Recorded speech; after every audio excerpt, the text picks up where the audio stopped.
अस्सलाम वालेकुम, कैसे हैं आप सब। आई होप आप सब खैरियत से होंगे, खुश होंगे, मज़े में होंगे और आपकी लाइफ बहुत अच्छी गुजरी होगी। Another day another vlog. और ये व्लॉग है मंडे का। यहाँ पर दोपहर का वक्त है और मैं बना रही हूँ लंच। और आज लंच पे मैं बना रही हूँ टमाटर का सालन कह लें आप इसको, या फिर मिर्चों का सालन कह लें। और इसके साथ जो है मैं चपातियाँ बनाऊँगी घर की।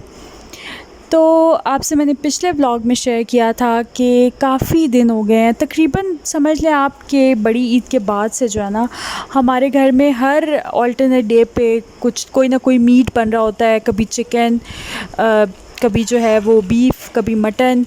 और मैंने शामी कबाब भी बनाए थे, तो तकरीबन डेली शामी कबाब भी फ्राई हो रहे होते हैं। तो मैं जो हूँ ना वो बहुत ज़्यादा, एक तो बोर भी हो गई हूँ गोश्त खा कर, और सेकेंडली ये कि वैसे भी it's not good for your health. तो डेली जो है वो मीट खाना ऑब्वियसली इज़ नॉट गुड। फिर मैंने सोचा कि इस वीक जो है वो मैं सिर्फ़ एक बार ही इस वीक में मैं मीट बनाऊंगी, और बाकी जो है हम ज़्यादा वेजिटेबल्स कंज्यूम करेंगे। हस्बैंड की वजह से भी मुझे इस बात का ज़्यादा ख्याल रखना पड़ता है, बिकॉज़ उनको हाइपरटेंशन का इशू है। सो उस वजह से भी आई ट्राई माय बेस्ट कि एक बैलेंस्ड मेन्यू बने वीक का, जिसमें मीट भी हो, वेजिटेबल्स भी हों, और उसके अलावा दालें वगैरह भी हों। लेकिन ईद के बाद से जो है ना वो काफ़ी रूटीन ख़राब हुई, और ज़्यादातर जो है वो हम मीट ही खा रहे थे। सो अभी फिर मैंने सोचा कि मैं ये सिंपल सा एक सालन बनाती हूँ। और ये जो टमाटर का सालन है बेसिकली ये बहुत अच्छा रहता है गर्मियों में, स्पेशली दही के साथ, लस्सी के साथ। It's very light on stomach, और इसके अलावा मज़े का भी बहुत होता है, बहुत लाइट भी होता है। एंड आई एम श्योर आप लोगों को पता होगा कैसे इसको बनाते हैं। It's very simple. बस मैंने थोड़ा सा गार्लिक जो है इसको फ्राई किया था, और उसमें मैंने टमाटर डाल दिए थे खूब सारे, थोड़ा सॉल्ट डाला था, हल्दी डाली थी। इसमें बिल्कुल भी लाल मिर्च नहीं जाती। इसमें आप जो है अपनी मर्ज़ी से जितनी चाहें आप ग्रीन चिलीज़ ऐड कर सकते हैं। और ये जो मैंने ग्रीन चिलीज़ इसमें डाली थी ये बहुत ज़्यादा स्पाइसी भी नहीं थी, दे वर मॉडरेट स्पाइसी। तो ये मैंने इसमें 3-4 हरी मिर्चें डाल दी थी, और ये बड़ा मज़े का हमारा सालन रेडी हो गया था। और द बेस्ट थिंग इज़ कि जब आपको जल्दी में कुछ बनाना हो ना, तो लिटरली 5 मिनट लगते हैं इसको बनाने में, और 5 मिनट में आपका ये सालन जो है ये रेडी हो जाता है। तो बहरहाल लंच हम लोगों ने कर लिया था, और अभी मैं जा रही हूँ ब्लू एरिया साइड पर। हस्बैंड को वहाँ पे कुछ काम था, और मैंने सोचा कि मैं भी चली जाती हूँ, बिकॉज़ मुझे सप्लीमेंट्स लेने थे। मेरे जो सप्लीमेंट्स हैं वो ख़त्म हो गए हैं। इनफैक्ट 15 दिन हो गए हैं सप्लीमेंट्स को ख़त्म हुए हुए, बट मुझे टाइम नहीं मिल रहा था जाने का। और मैं जो हूँ वो प्रेफर करती हूँ कि सप्लीमेंट्स जो हैं वो मैं अच्छी शॉप से लूँ, मतलब अच्छी फार्मेसी से लूँ, जैसे डिबॉट्सन या फिर शाहीन वगैरह। हमारे घर के करीब भी फार्मेसीज़ हैं, लेकिन मैं वहाँ से नहीं लेती हूँ। मुझे लगता है कि मतलब मैं वहाँ से नहीं प्रेफर करती लेना। तो बहरहाल यहाँ पर हम आए थे ब्लू एरिया, और ये काफ़ी अच्छी सी शॉप है। तो इनके पास काफ़ी वैरायटी थी सप्लीमेंट्स की, लोकल भी थे और उसके अलावा जो है वो इम्पोर्टेड भी थे। और प्रीवियसली जो है वो मैं नेचर बाउंटी के सप्लीमेंट्स यूज़ करी थी। उसमें एक तो मैं बायोटिन ले रही थी, और उसके अलावा एक उनका विटामिन डी फार्मूला होता है फॉर बोन्स, वो मैं यूज़ करी थी। क्योंकि अक्सर जो है मुझे पाँव में दर्द रहता है, और मुझे डॉक्टर ने रिकमेंड किया था कि मैं सप्लीमेंट्स लूँ। तो वो जो बायोटिन वाले सप्लीमेंट्स हैं वो मेरे फ़िनिश हो गए हैं। तो यहाँ पर फिर मैं देख रही थी इनके पास एक दो जो हैं वो नए ब्रांड्स भी थे। ब्लैक मोर्स था, उसकी भी काफ़ी वो तारीफ़ कर रहे थे। उसके अलावा they were having this Canadian brand as well, जिसकी प्राइस जो है वो कंपैरेटिवली कम थी नेचर बाउंटी से और ब्लैक मोर से। लेकिन ये कि ये इस वाले की मैं बात कर रही हूँ कि मुझे काफ़ी अच्छा लगा, और काफ़ी बड़ा सा इसकी बड़ी सी बॉटल थी, जिसमें 90 इसमें पिल्स थी, 90 टैबलेट्स थी। और ये आपको आराम से 3 मंथ्स लास्ट करता है। और उस हवाले से अगर देखा जाए तो इसकी प्राइस बिल्कुल रीज़नेबल थी। इसकी प्राइस थी 2690, जो कि नेचर बाउंटी से काफ़ी बेहतर है। तो ये वाला मैंने लिया था, एंड मैं इसको यूज़ करूँगी। फिर इंशाल्लाह आपके साथ इसका रिव्यू शेयर करूँगी कि मुझे ये सप्लीमेंट जो है ये कैसा लगा। और बस सप्लीमेंट लिए थे। उसके अलावा हस्बैंड ने जो है जो अपना काम करना था उन्होंने वो किया। और उसके बाद हम फिर गए पिज़्ज़ा हट, हमने पिज़्ज़ा लिए। बहुत अरसे से जो है हम लोग अवॉइड ही कर रहे हैं आफ्टर दिस कोविड सिचुएशन। हम लोगों ने बिल्कुल भी कभी भी बाहर का खाना नहीं खाया। लेकिन वही बात है कि इंसान घर का खाना खा कर भी बोर हो जाता है। लिटरली इट्स बीन 5-6 मंथ्स ना तो हम लोगों ने डाइन इन किया और ना ही कुछ टेक अवे किया। और फाइनली अब जब लॉकडाउन ख़त्म हुआ है तो दिल चाहता है कि इंसान जो है ना वो कुछ बाहर का भी खाए, बिकॉज़ बहुत बोरियत हो जाती है घर का खाना खा कर भी। तो रास्ते में हमें जो है वो एक पिज़्ज़ा हट की फ्रेंचाइज़ नज़र आ गई थी, तो वहाँ से फिर हम लोगों ने टेक अवे कर लिया था पिज़्ज़ा। तो एक तो हमने ऑर्डर किया था barbecue flavour which was fine, और एक हमने गलती से ऑर्डर कर दिया था, इनका एक नया फ्लेवर था तंदूरी चिकन पिज़्ज़ा। और वो हमने ऑर्डर तो कर लिया लेकिन बाद में हम रिग्रेट ही कर रहे थे because it was extremely spicy. और इतनी ज़्यादा मिर्चें थी ना कि जो बिल्कुल भी बेरेबल नहीं थी, बहुत ही ज़्यादा स्पाइसी था। तो बच्चों ने तो ख़ैर उसको टच भी नहीं किया, और ये है कि मैंने और हस्बैंड ने बड़ी मुश्किल से उसको फ़िनिश किया केचप के साथ, क्योंकि बहुत ज़्यादा स्पाइसी था।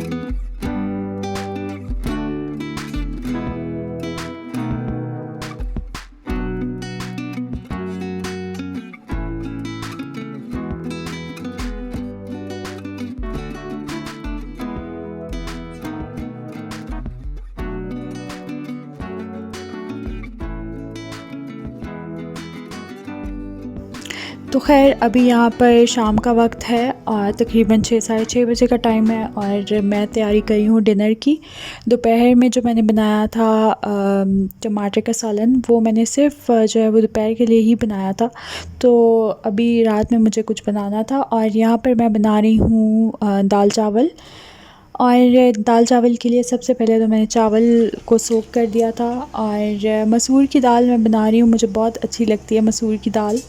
तो सिंपल मैंने जो है मसूर की दाल को भी 15 मिनट के लिए सोक किया था, और इसको मैं बॉईल कर लूँगी।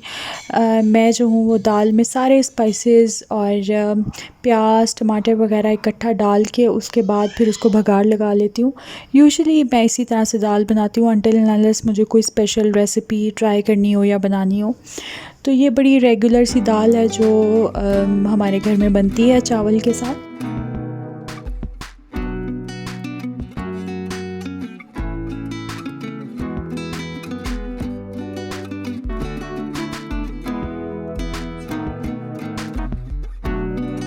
तो बस वही मैंने दाल डाली थी, उसके अंदर मैंने सॉल्ट डाला था, रेड चिली पाउडर डाला था, थोड़ा सा हल्दी पाउडर डाला था, और इसमें मैंने डाल दिया था प्याज थोड़ा सा चॉप करके, जिंजर गार्लिक पेस्ट, टमाटर और एक हरी मिर्च।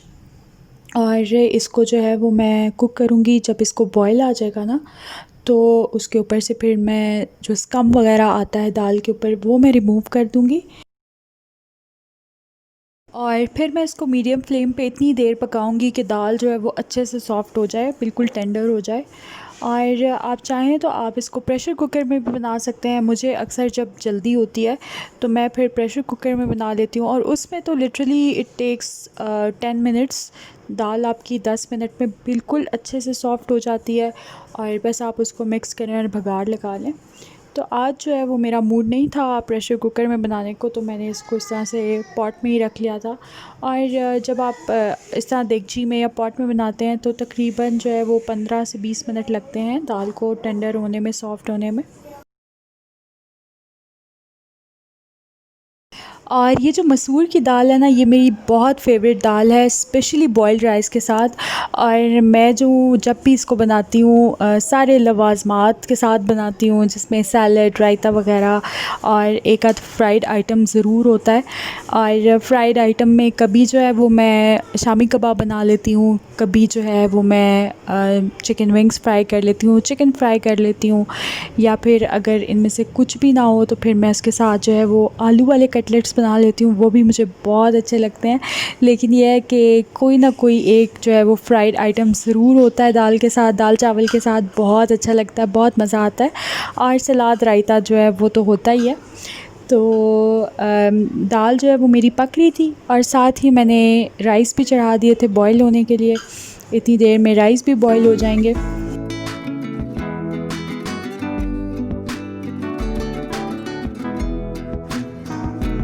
तो इस वक्त मेरे दोनों स्टोव्स बिज़ी थे, एक के ऊपर दाल बन रही थी और दूसरे के ऊपर जो है वो चावल बॉईल हो रहे थे। और यहाँ पर मैंने सोचा कि मैं एक बिल्कुल क्विक सा झटपट सा रायता बना लेती हूँ। आज जो है वो सैलड का मूड नहीं हो रहा था, तो मैंने सोचा कि रायता बना लेते हैं। तो इसके लिए जो है वो मैंने योगर्ट ले लिया था, उसमें थोड़ा सा मैंने डाला था सॉल्ट और थोड़ा सा मैंने उसमें डाला था भुना पिसा सफ़ेद ज़ीरा। और इसके अलावा जो है इसमें जाएगी कैबेज बारीक कटी हुई और साथ में अनियंस का मैं ये करती हूँ कि कभी कभार ऐसा होता है कि जो हमारे पाकिस्तानी अनियंस होते हैं इनमें बहुत ज़्यादा कड़वाहट होती है, जो स्पेशली जिनका कलर थोड़ा सा डार्क होता है वो अक्सर काफ़ी कड़वे होते हैं। तो मैं ये करती हूँ कि मैं अनियंस को काटती हूँ और उसके बाद उनको ना आइस कोल्ड वाटर जो होता है ना, शदीद ठंडा पानी, उसके अंदर मैं डाल देती हूँ अनियंस को फॉर 5 to 10 मिनट्स। और उसके बाद आप सिंपल जो है वो पानी निकाल दें और अनियंस के साथ अगर आपने रायता बनाना है या सैलड जो भी है, तो इंस्टेंटली जो है वो कड़वाहट ख़त्म हो जाती है अनियंस की और बिल्कुल ठीक हो जाता है उनका फ्लेवर। तो मैं भी ये करती हूँ कि जब रायता या सैलड वगैरह बनाना हो तो मैं उनको ठंडे पानी में डिप कर देती हूँ थोड़ी देर के लिए, और उसके बाद जो है वो फिर मैं रायते में ऐड करती हूँ या फिर सैलड बना लेती हूँ। तो ये मैंने रायता बना लिया था और राइस भी मेरे रेडी हो चुके हैं, दाल भी मेरी ऑलमोस्ट तैयार है।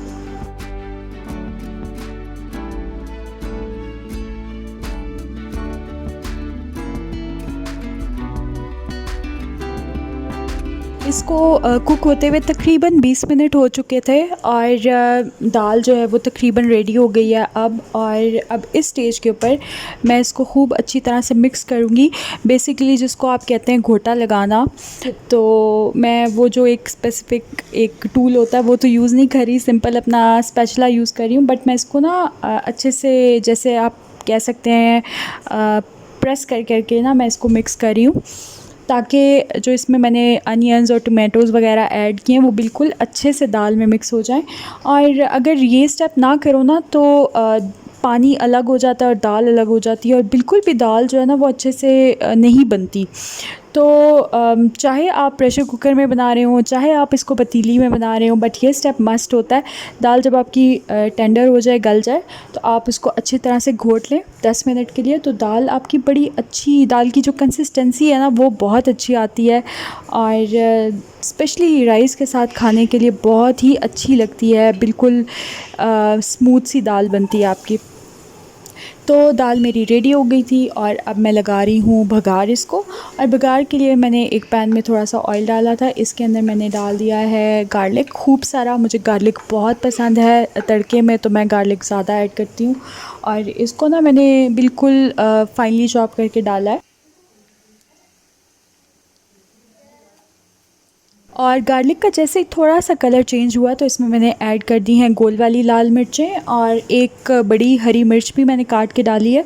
ये हरी मिर्च जो है ज़्यादा तीखी नहीं है, लेकिन अगर आपकी जो मिर्च है वो तीखी है तो फिर आप उस हिसाब से डालिएगा। तो यहाँ पर जैसे ही गार्लिक का कलर लाइट गोल्डन ब्राउन हुआ तो इसमें मैंने ऐड कर दिया था 1 टीस्पून सफ़ेद ज़ीरा। और सफ़ेद ज़ीरा डालने के बाद मैं बस 1 मिनट पकाती हूँ इसको। अगर आप ज़्यादा फ्राई करो तो एक तो ज़ीरे का कलर ख़राब हो जाता है, सेकेंडली इसका टेस्ट भी काफ़ी बिटर हो जाता है। सो बस ज़ीरा डालने के बाद जो है मैं इसको हार्डली 1 मिनट के लिए फ़्राई करती हूँ और उसके बाद मैं भगार कर देती हूँ दाल के ऊपर। और यहाँ पर मैंने स्टील का स्पून यूज़ किया अपने नॉन स्टिक पैन के अंदर, जो कि बहुत गलत बात है। इससे आपके नॉन स्टिक पैन्स और पॉट्स पे बहुत बुरे स्क्रैचेस आ जाते हैं। सो आप बिल्कुल भी ऐसा ना कीजिएगा। आई थिंक इस वक्त मैं जल्दी में थी तो मैंने रियलाइज़ नहीं किया, बट ये कि ये वाला जो मेरा पैन है वो बिल्कुल ठीक है, उस पर कोई स्क्रैचेस नहीं आए। दैट मीन्स कि मैंने ज़ोर ज़ोर से चम्मच नहीं चलाया था, बहुत जेंटली मैं जो है उस हल्का सा स्टर कर रही थी इसको। लेकिन ये कि आप कभी भी ऐसा ना करें। तो यहाँ पर मैंने दाल को बघार लगा दिया है और चावल भी मेरे बिल्कुल तैयार है, रायता भी मैंने बना लिया था। और ये जो आपको इस प्लेट में चिकन नज़र आ रही है, ये मैंने बनाई थी पिछली रात को। और इसके लिए जो है ना, मैंने अपने चिपोटले चिकन विंग्स वाली रेसिपी फ़ॉलो की थी, उसके साथ मैंने ये चिकन बनाया था और बहुत मज़े का बना था। उसकी रेसिपी मैं दे दूँगी डिस्क्रिप्शन बॉक्स में, आप लोग चेक कर लीजिएगा। तो आज का व्लॉग बस यहीं तक। इंशाल्लाह मुलाकात होगी आपसे नेक्स्ट व्लॉग में। अल्लाह हाफ़िज़।